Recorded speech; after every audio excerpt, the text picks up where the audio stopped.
일본 고노다로 방위상이 지난 14일 니케이와의 인터뷰에서 한 말입니다. 파이브 아이즈에는 영어권인 앵글로색슨 5개국과 미국, 영국, 호주, 캐나다, 뉴질랜드가 포함되어 있습니다. 이들 국가들은 서로의 정보기관을 자국의 기관처럼 활용하고 위성사진과 같은 고급 정보도 무제한 공유하고 있습니다. 파이브 아이즈는 최근 중국의 홍콩 국가보안법 제정에 반대하며 홍콩과의 범죄인 인도협정을 중단하는 등 공동행보를 보이고 있습니다. 말 그대로 파이브 아이즈는 전세계에서 가장 강력한 첩보 동맹으로 불리고 있습니다. 미국의 한 해군정보 분석가는 미국은 영국, 호주, 캐나다, 뉴질랜드를 제외한 그 어떤 나라도 완전한 우방이라고 생각하지 않는다고 말하기까지 했습니다. 그런데 지금 일본이 여기에 끼려고 하고 있습니다. 일본은 그동안 파이브 아이즈 핵심 국가 미국과 영국에게 잘 보여 여기에 들어가기 위해 노력해왔습니다. 톰 투게나트 영국 하원 외교위원장은 파이브 아이즈는 수십 년 동안 정보 국방 분야에서 핵심 역할을 했다며 연대를 강화하기 위해 신뢰할 수 있는 파트너들을 찾아야 한다. 일본은 중요한 전략적 파트너라고 말했습니다. 영국 언론 가디언은 복수의 하원 의원을 인용해 파이브 아이즈 일본이 포함되고 협력 분야도 군사 정보뿐만 아니라 전략적 경제협력 관계로 확대될 수 있다고 지난달 29일 보도했습니다. 그런데 아직까지 일본은 파이브 아이즈에 들어가기 위해 어떠한 절차를 밟은 바가 없음에도 사실상 가입한 것과 다름없다는 태도를 보이고 있습니다. 실제로 일본은 파이브 아이즈에 공식 가입하기 위해서 특정 절차를 거칠 필요가 없다고 말하기도 했습니다. 이같이 일본이 전세계 최고의 군사정보 동맹체 핵심 멤버로 들어갈 수 있다는 사실은 당연히 우리에게 반가운 소식이 아닙니다. 그런데 중국이 나서 일본의 이 같은 움직임에 거대한 분노를 표출하고 있습니다. 중국 매체 한국시보는 일본이 파이브 아이즈에 들어간다고 하자 미국이 중국 상대로 펼치는 소위 신냉전의 선봉이 되겠다는 의미라며 일본을 강하게 비난했습니다. 여기서 중국은 무서운 말을 내뱉었습니다. 중국인들은 일본의 그런 행동을 절대 허용하지 않을 것이라는 것입니다. 사실상 파이브 아이즈에서 일본의 가입이 거론되는 이유는 중국 때문입니다. 중국은 남중국해에서 자국의 기준과 한계선을 정하고 상대국의 양보와 항복을 요구하는 패권주의적 태도를 보이고 있습니다. 중국은 일본과 영유권 분쟁을 겪고 있는 센카쿠 열도에 올해 15번째 침입하며 자극하고 있고 중국 어선들이 인근 해역에 출몰하자 지난 16일 일본은 순시선 21척을 투입해 강력 대응하고 있습니다. 일본은 이 같은 중국에 대응하기 위해 또 다른 반중국 전선을 만들고 있습니다. 지난 19일 인도 경제 매체 이코노믹 타임스는 인도, 일본, 호주 3개국이 중국에 대항해 손을 잡고 있다고 했습니다. 결국 현재 일본은 자신들이 식스 아이즈가 되고 호주, 인도와 하나가 되어서 중국과 대결하겠다는 자세를 보이고 있는 것입니다. 이미 일본 정부는 중국과의 충돌과 보복을 예상하며 적극적인 리쇼어링 정책을 실시해 중국 내에 있는 일본 기업들의 공장을 빼내고 있습니다. 중국은 일본의 이 같은 움직임에 분노하면서도 크게 우려하고 있습니다. 1차 모집에서 중국을 떠나기로 한 일본 기업의 70%가 중국이 차세대 성장 산업을 육성하고 있는 의료기기 기업이었기 때문입니다. 2차 모집에 지원한 기업 중에서도 의료기기 업체가 다수인 것으로 알려졌습니다. 또한 일본은 최근 적기지 공격 능력을 꺼내들며 주변국들을 자극했는데 이 같은 뒤에는 미국과의 거래가 있었을 것으로 추측되고 있습니다. 지난 10월 일본 니케이 신문은 논란 보도를 내놨습니다. 미국 당국자가 지상 발사용 중거리 미사일을 일본에 배치할 방침을 내비쳤다고 보도한 것입니다. 신문에 따르면 도널드 트럼프 미국 대통령의 군축 담당 특사인 마셜 빌링슬리는 전날 인터뷰에서 미국이 개발 중인 중거리 미사일은 일본이 앞으로 절대적으로 필요한 방위 능력이라며 일본이 배치 후보지라고 밝혔습니다. 즉 미국은 중국을 견제하기 위해 동북아시아에 미사일을 배치해야 하는데 공격 미사일을 배치하지 못하는 일본이 이를 선뜻 배치하면서 적기지 공격 능력을 꺼내든 것으로 보고 있습니다.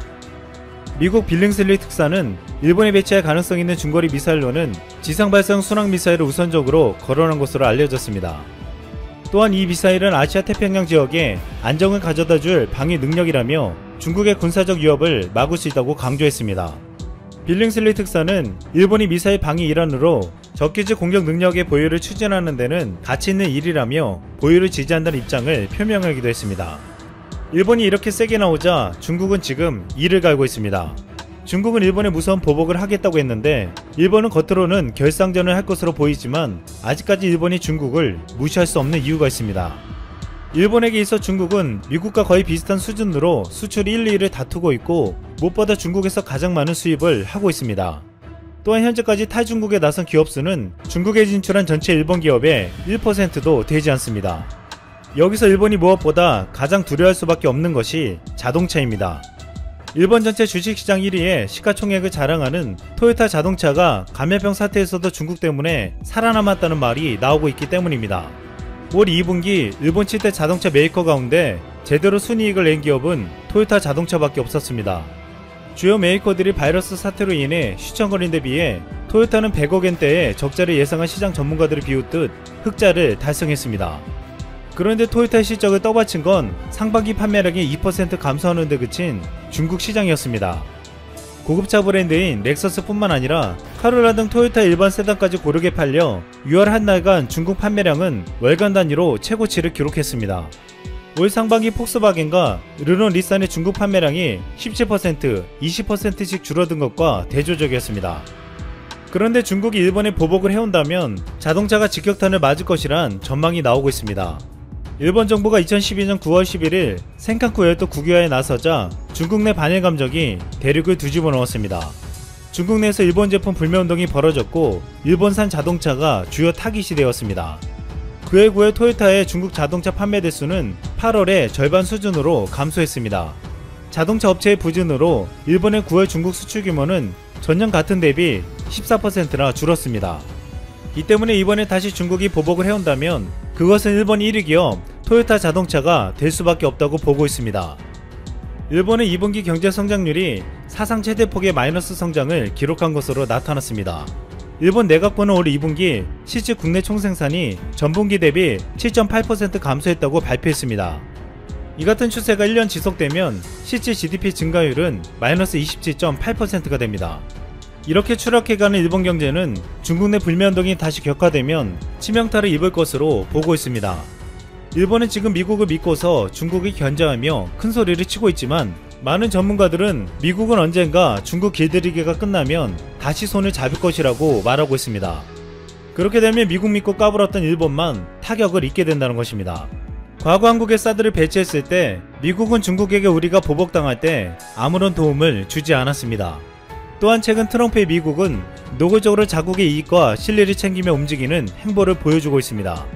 이런 가운데 미국과 중국 사이에서 중립 외교를 펼치고 있는 한국에게 중국이 손을 내밀고 있습니다. 중국 공산당 양재츠 외교 담당 정치국원이 21일 방한하고 여기서 시진핑 주석의 방한 문제를 논의한다고 알려졌습니다. 일각에선 미국과 중국 사이에서 한국의 외교가 난간에 봉착했다고 하지만 지금으로서의 최선은 중립을 지키면서 신뢰를 추구하는 것으로 보고 있습니다. 만약 한국의 중립 외교만 잘 펼친다면 각국의 갈등 속에서 가장 큰 수혜를 입을 수도 있다고 보고 있습니다. 중국 화웨이는 스마트폰과 네트워크 시장에서 삼성전자의 가장 큰 경쟁자이지만 미국의 강력한 제재로 인해서 글로벌 시장에서 도태된다면 삼성전자가 큰 수혜를 입을 수도 있을 것으로 전망되고 있습니다. 이미 인도에서는 중국 제품 불매운동으로 인해 삼성과 LG가 큰 수혜를 입고 있습니다. 또한 중국이 일본에 무역 보복을 하고 중국 내에서 일본 불매운동이 벌어진다면 일본은 지난해 한국에게 했던 경제보복에 몇 배가 되는 폭풍을 맞을 수도 있다고 보고 있습니다.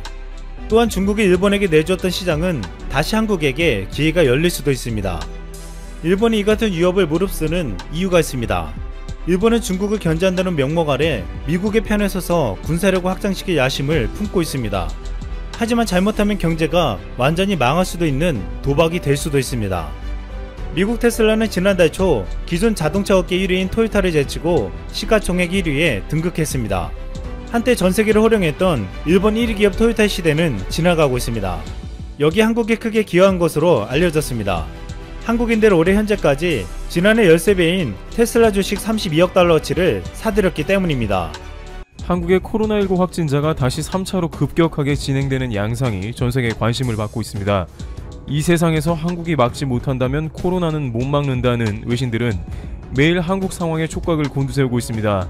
빌 게이츠 역시 전세계에서 방역을 가장 잘하고 있는 나라가 어디냐는 질문에 지체 없이 가장 먼저 한국이라고 대답했기 때문에 과연 이번에도 한국이 감염을 잠재울 것인가 아니면 전체 위기가 될 것인가 하는 관심을 받고 있는 것입니다. 특히 이번 3차 위기는 서울을 중심으로 하는 수도권에서 시작되어 전국으로 퍼져나가는 형국이기 때문에 질병본부에서는 매우 위중하게 보고 3단계 격상을 검토하는 국면입니다. 정은경 본부장은 언제든지 매일 1000명 이상의 확진자가 나올 수 있다고 경고하며 방역수칙을 지키고 될 수 있으면 집에 머물면서 사회적 거리 두기를 하자고 반복하고 있습니다.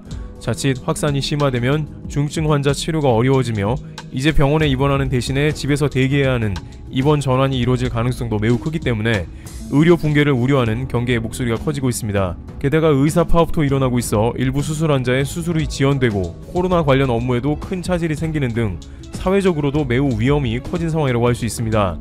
따라서 그 어느 때보다 이번 3차 위기는 그야말로 중대 국면에 돌입하면서 과연 한국이 이번 3차 시험도 넘길 것인가 라며 일본에서도 큰 관심을 갖는 모습이 나오는 것입니다. 일본에서는 많은 이들이 한국은 강제로 PCR 검사를 하며 동의 없이 위치 추적을 하고 강제 격리를 실시하는 중국과 같은 민주주의 모습이 아니기 때문에 확진자가 덜 나온다는 추정을 펴기도 했습니다. 만약 이번에 확진자가 폭발하게 되어서 일본과 같이 1000명대의 확진자가 넘어간다면 역시나 한국도 별반 없이 코로나 앞에서는 속수무책이라는 보도가 나올 것입니다. 또한 아베 내각에서는 내심 한국의 확진자가 급증해서 현재 고우트 트래블로 인해서 확진자가 폭발하고 있는 일본 내부의 민심을 잠재울 만한 카드로 한국을 활용하기 좋을 것이기 때문에 한국의 증가 추세가 호재이기도 합니다. 그러나 이 와중에 매우 무게가 실리고 있는 JP모건의 발표가 일본 뉴스에서 다뤄지며 충격을 주고 있습니다.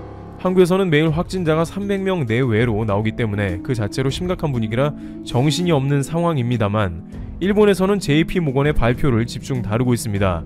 그 이유는 믿을만 하다는 것인데요. 일본에서는 특히 한국과 중국의 발표는 믿을 수 없으며 조작이라는 댓글이 항상 베스트에 올라 있습니다. 따라서 미국 금융업계의 JP모건 체이스의 발표는 일종의 공신력을 갖는다고 할 수 있는 것입니다. 게다가 JP모건의 발표는 지난 3월 신천지 관련 확산세가 이어지고 있을 때에도 거의 정확했습니다.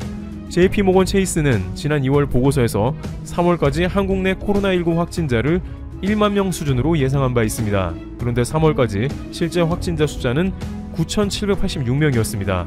당시 한국은 JP모건의 발표가 지나치다며 부정했습니다만 지나고 보니 매우 정확했던 것입니다. 따라서 일본이 JP모건의 발표에 관심이 쏠리는 것은 당연한 것입니다. 우선 JP모건은 한국의 코로나19 확산세가 8월 말 정점을 찍을 것으로 분석했습니다.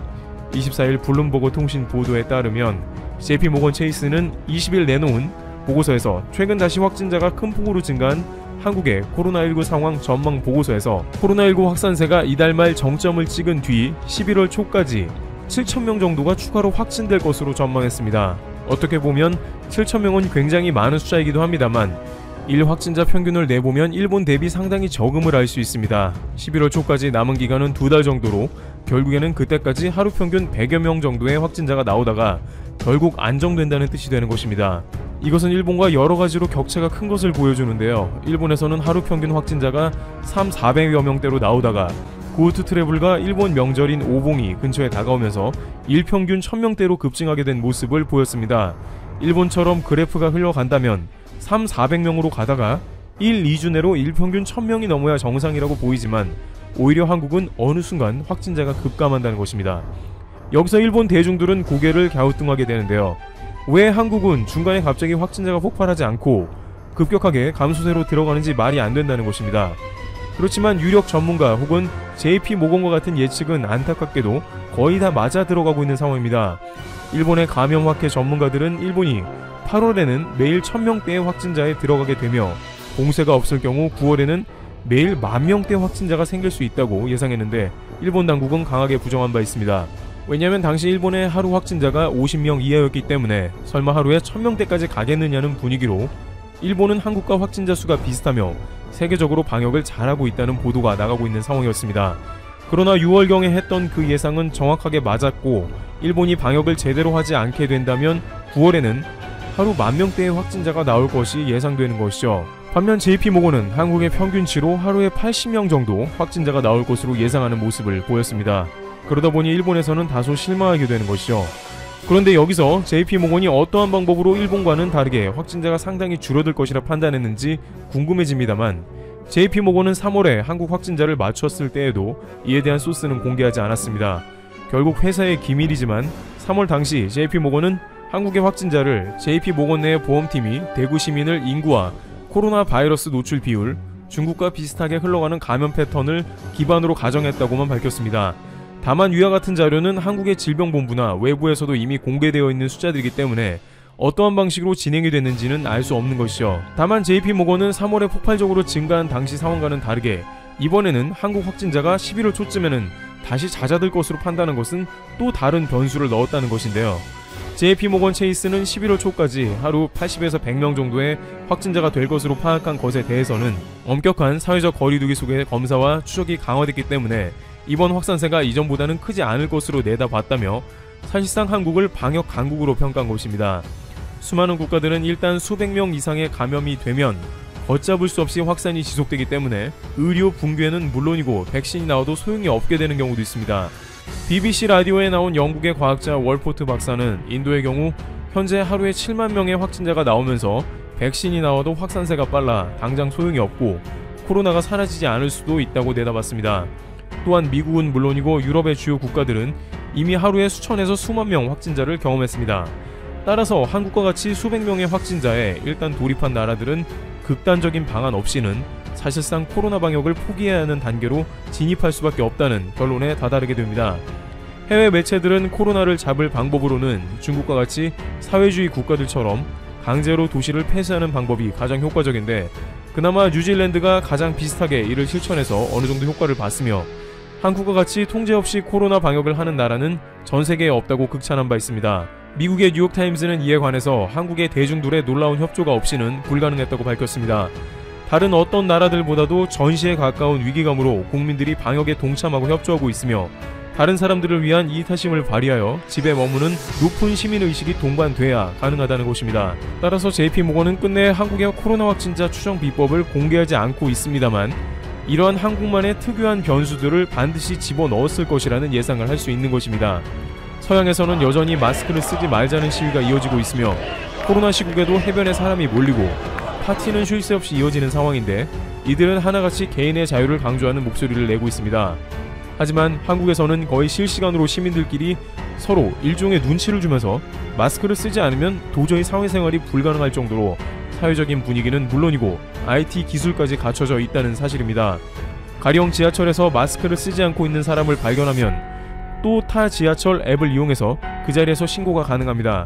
신고 후에는 몇 정거장 내로 직원이 나타나서 경고하고 마스크를 쓰게 하거나 마스크를 전달 혹은 불복 시에는 과태료를 내는 경우도 생깁니다. 또한 인터넷 각종 커뮤니티에는 방역을 방해하는 온갖 사람들을 향해서 비난과 채찍질을 통해 국민 모두가 건강해야 한다고 사람들끼리 끊임없이 독려하는 장면도 나오고 있습니다. 이는 제 아무리 IT 기술이나 마스크를 잘 쓰더라도 국민 간의 코로나를 반드시 이겨내자는 의지가 없으면 불가능한 것이죠. 대한민국 특유의 똘똘 뭉치는 사회적 문화가 한국의 코로나를 몰아내는 데 일조하는 것입니다. 현재 코로나는 의외의 변수에 따라 갑자기 폭증하기도 하며 한국 사회를 끊임없이 위협하는 장면이 나오고 있습니다. 그러나 한국은 뛰어난 국민성과 더불어 JP모건조차 한국은 곧 코로나를 잡아낼 것이라고 전망하고 있습니다. 그럼에도 한국인들은 JP모건 발표에 고무되지 않고 여전히 서로를 독려하며 긴장하며 대비하고 있습니다.